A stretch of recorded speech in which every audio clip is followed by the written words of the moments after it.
Good morning, everybody. Good morning. It's your man. It's your boy, the Athlete's Attorney, again with another episode. I haven't done a video in a few days, and I feel like I've been neglecting the camp. I apologize. Uh, as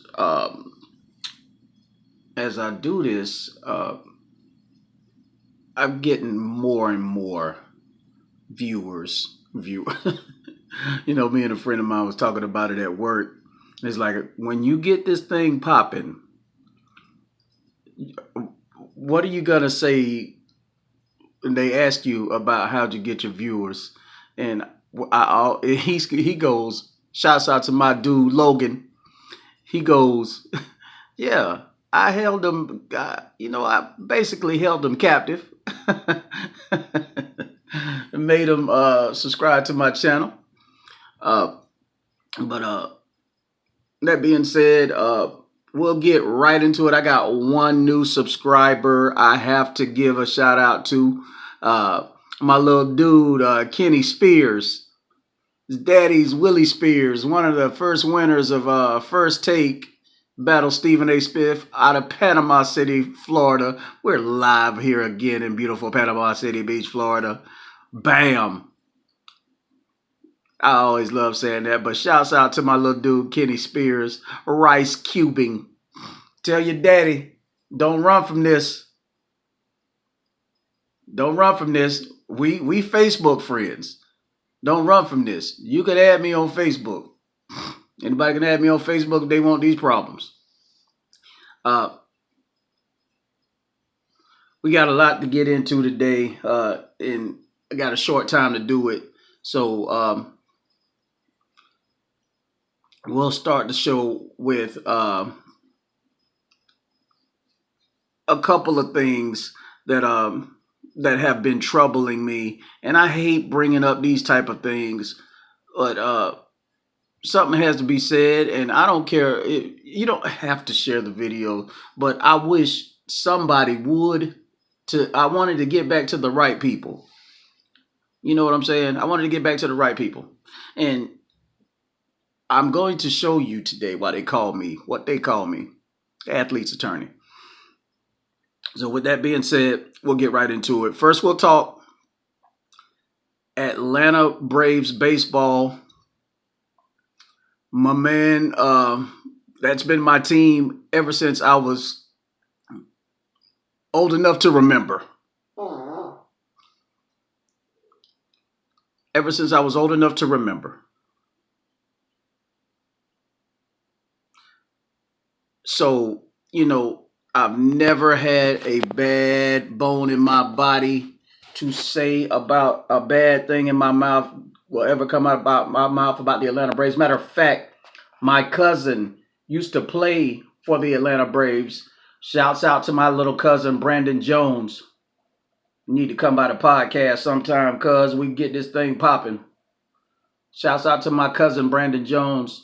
And I need to get his take on what Sean NEWCOMB said.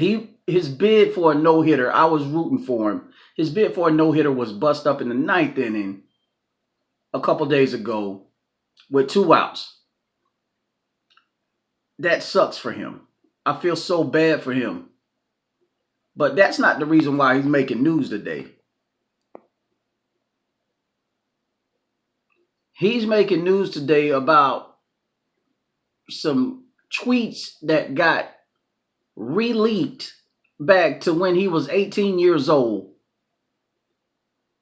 from some Nationals fans that went and dug it up. But when they went and dug up the stuff on their when somebody went and dug up some stuff on their play, I forget who it was, but he was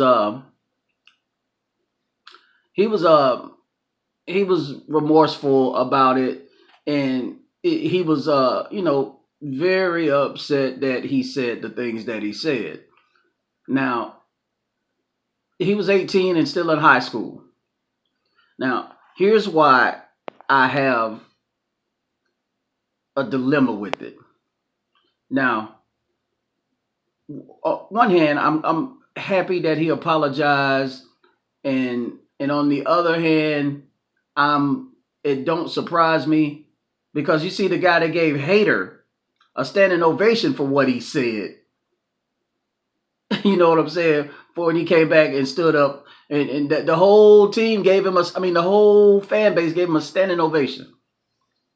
Now, this is why this bothers me. He knew better when he sent it out. Even though it was a Drake song, he knew better when he sent it out. You know you attend school with black people. You knew better than that, bruh. You knew better than that before you even sent that out. So you cannot charge it to youth. You knew better before you sent that out. You knew that was offensive to people before you sent it out. So I will give you a temporary pass. I will give you a temporary pass because I've been an Atlanta Braves fan all my life. All my life, when guys like Pascal Perez was there, Ken Oberfeld, Glenn Hubbard, Bob Horner, all those guys, Dale Murphy, you know what I'm saying? Even Terry Pendleton, all those guys, Brian Gant, but way back, Sid Bream, all those guys. I give you a pass, a temporary pass for that, but we don't forget your pass will expire. So, sorry about your no-hitter bid, bro. Wish you would have done it.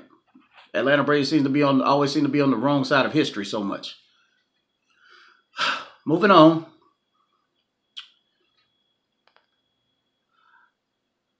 I was watching TV yesterday for a little bit before I went to work, and I noticed that the Dallas Cowboys have pretty much told people that they are going to stand for the national anthem no matter what. Now, that's not the part that bothers me. Of course it does. But the real part that bothers me is when Dak Prescott and Ezekiel Elliott said, there's no place for that. Dak Prescott said there's no place for that at all. This is not the time for that. Let me know what you think. Please leave a comment and hit the like button. This is Athlete's Attorney. Now, brother, I've always liked you because I wanted you to do something that nobody did before. First of all, before I even get into that, why is the Dallas Cowboys still America's team? I was a Dallas Cowboy fan my whole childhood until they let Tony Dorsett go to the Denver Broncos. That's a story for another day. But switching gears back to Dak Prescott. Bruh, the stuff that you said, and I'm fixing to show you why your comments are null and void. You never protested. You never will. Let me tell you why the protests don't matter to you. Protests don't matter to you because you're not full-blown African American, bruh. You are Ezekiel Elliott. I think both of you guys, you have mixed families, mixed parents, which is not a bad thing. I have white parents and I'm a black man. So you don't see the stuff that goes on because you have been on both sides of the line far as being privileged goes. You probably had a privileged childhood. You probably had a privileged childhood. You know, the stuff that some of these guys like Des Bryant had to go through, stuff like LaDainian Tomlinson had to go through. I mean, I could keep naming guys. I can keep naming guys. You know what I'm saying? You haven't been on that side of the fence. Now, please don't make me mad with you, Dak Prescott. Please don't make me mad with you, bro.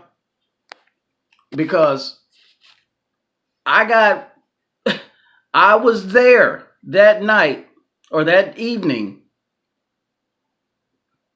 in Panama City Beach, where I'm from, where those guys gave you that work. That happened right behind my job. That happened right behind my job.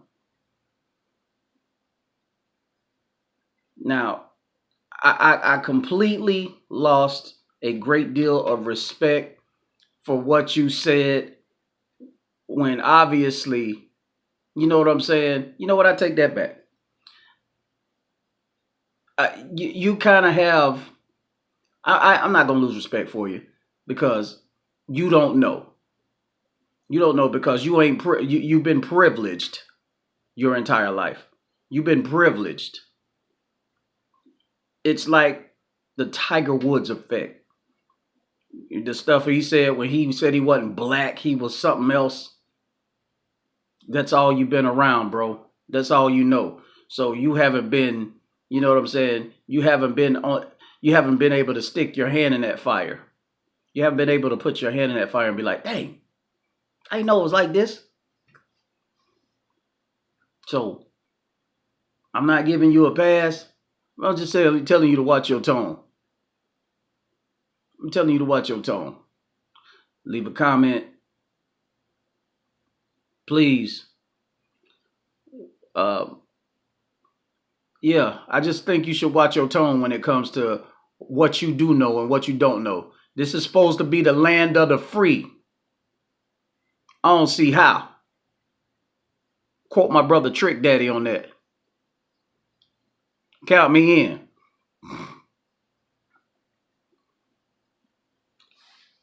Shouts out to everybody that watches me over in Canada, Russia, Jamaica, Thailand.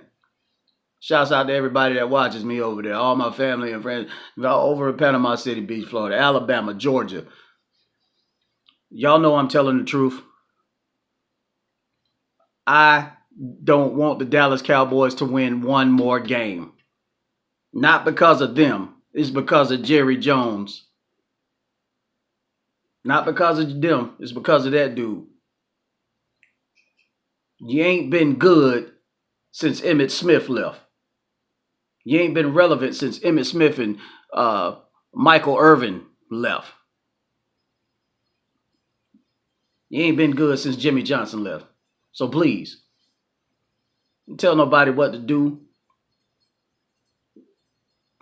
You guys have had a platform all your entire life. The whole world is your platform. But the minute we try to get a little platform or a little stage, it's a problem. Don't protest. Don't do that at my spot. No, bro. The whole world is your spot.